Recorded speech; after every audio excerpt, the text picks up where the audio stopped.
Sainte Geneviève pas à pas. Écrit et présenté par Valérie Fauvinet-Rançon.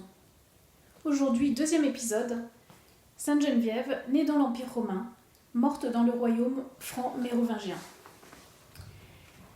Geneviève naît vers 420-423 dans le bourg de Nanterre, au bord de la Seine, en Gaule romaine, et elle meurt dans les années 500 dans le royaume franc de Clovis.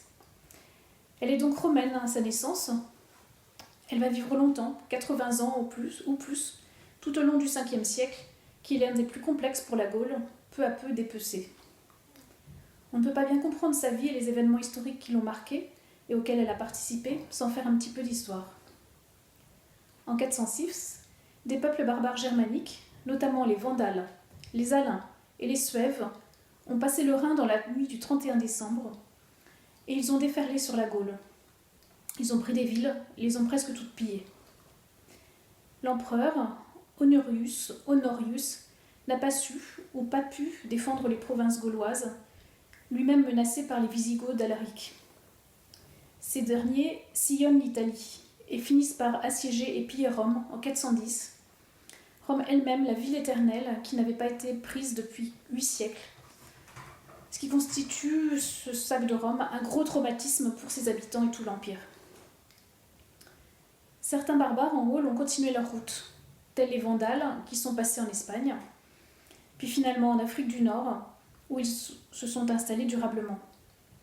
D'autres se sont installés en Gaule, tels des Alains en Beauce, qui ont laissé leurs souvenirs dans la toponymie de villages et de villes, comme Allainville ou Allen. D'autres barbares encore se sont installés en Gaule dans les années suivantes, cette fois-ci avec l'accord de l'empereur, qui leur a donné le statut de fédérés et une large autonomie. Ils pouvaient s'installer avec leur roi dans une région définie, tels les Wisigoths en Aquitaine, entre Bordeaux et Toulouse, à condition de faire la guerre pour défendre l'Empire romain dans lequel ils étaient désormais installés. C'est ainsi que ces Wisigoths fédérés lutteront en 451 contre les Huns d'Attila sous les ordres d'un général romain. Ils contribueront à la victoire des Romains face à Attila. Les Burgondes sont de même installés sur la rive gauche du Rhin, comme fédérés. C'était une manière pour l'Empire de fixer sur des terres ces barbares qu'il ne parvenait plus à contenir à l'extérieur des frontières, une manière de les dissuader de piller et une manière de se procurer des troupes efficaces. La contrepartie est que ces fédérés ont peu à peu augmenté leur territoire au détriment de l'Empire romain au cours du 5e siècle et qu'ils ont fini par faire sécession. On vient de le voir, la Gaule avait pour partie échappé au contrôle direct des Romains quand Geneviève est née en 423. Toutefois, Lutèce se trouvait dans une zone, la 4e province lyonnaise, qui appartenait encore à l'Empire.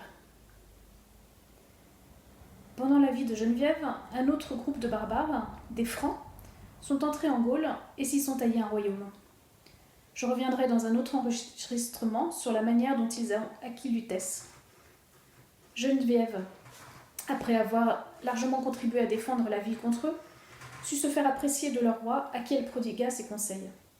À la fin de sa vie, elle était donc devenue, comme tous ses concitoyens de Lutèce et de Nanterre, une sujette des rois mérovingiens francs.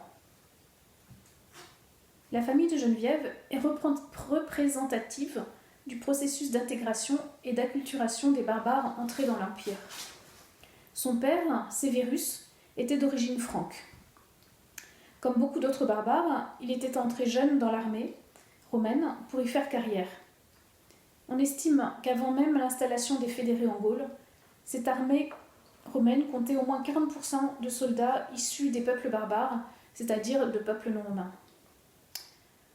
Sévérus, officier, avait exercé dans cette armée romaine des responsabilités importantes sous les ordres de Gérontius, général de la cavalerie romaine, pour défendre le nord de la Gaule contre le déferlement barbare. On voit que des barbares incorporés dans l'armée romaine et loyaux luttaient ainsi contre d'autres barbares des mêmes peuples. Sévérus avait épousé la fille de son général Gérontia.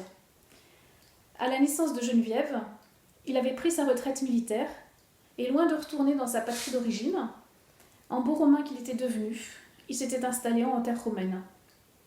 Il exerçait désormais la charge de régisseur des grands domaines impériaux répartis dans toute la province de 4e lyonnaise, ce qui le conduisait à effectuer des tournées lointaines au nom de l'empereur. Il était donc devenu un fonctionnaire important, avec de grandes responsabilités et aussi une belle richesse, sous la forme de terres achetées ou reçues en récompense de ses bons services. Il est un exemple d'intégration, mais il y en avait évidemment bien d'autres. Il faut souligner aussi qu'il portait un nom romain, ayant sans doute abandonné son nom barbare dès le début de sa carrière militaire.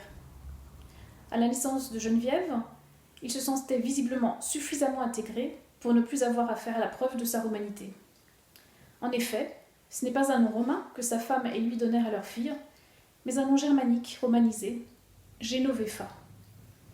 La signification de ce nom fait l'objet de plusieurs hypothèses dont je ne vais pas parler maintenant.